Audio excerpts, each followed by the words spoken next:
Candidates have taken the stage in Detroit to try and make their case that they can be the one to defeat President Donald Trump in the 2020 elections.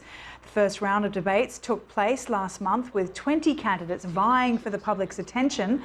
Former Vice President Joe Biden, who had been the front runner, saw his poll numbers drop following a poor showing. Among the candidates in Tuesday's round of debates are the far-left favourites Bernie Sanders and Elizabeth Warren.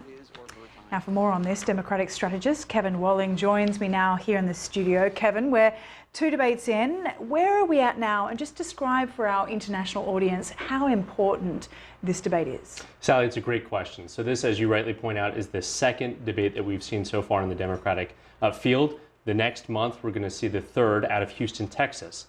This is a make or break moment for many candidates on that debate stage tonight and tomorrow night, who need to either increase their fundraising or increase their staying in the polls. So you saw really Elizabeth Warren owning the field, I think, tonight, followed by Senator Bernie Sanders of Vermont. But you rightly point out it was a really kind of a left-wing field out there today when you see more moderate candidates like Kamala Harris and Joe Biden taking the stage tomorrow in Detroit.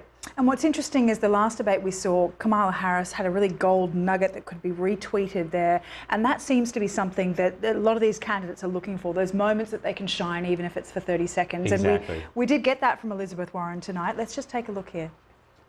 You know, I don't understand why anybody goes to all the trouble of running for president of the United States just to talk about what we really can't do and shouldn't fight for.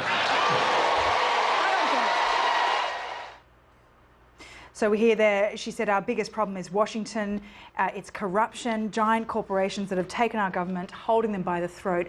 Who is she speaking to here when she says this? It's a great question, Sally. She's speaking to everyday Americans that are struggling. We know that healthcare was the #1 driving force to the polls in 2018 when the Democrats took back the House. So she's speaking to middle Americans that are struggling to make ends meet. 40% of Americans living paycheck to paycheck. Those are her core group of supporters, but she needs to expand on that support if she's going to be successful in Iowa, which is just 200 days from now. What's interesting, though, is that Bernie Sanders and Elizabeth Warren, while they have fairly similar messages, they seem to have different demographic followings. You know, the more working class with Bernie Sanders, more sort of educated, and also more women with Warren. Can either of those try and take each other's voters? How difficult is it to do that? It's a great point, Sally. And especially young people we see flocking to Senator Sanders from Vermont.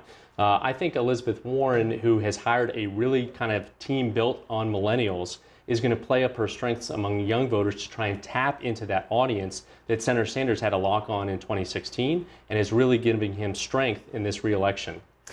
And we know also that the Democratic Party has not had a great sort of reputation in terms of being divided. It's a really important time to be unified as a party moving forward, especially taking on Donald Trump. What does the Democratic Party and what do these candidates need to do to try and unify the Democrats moving forward into 2020? Yeah, that's a great question. We're a big tent, we're a big family.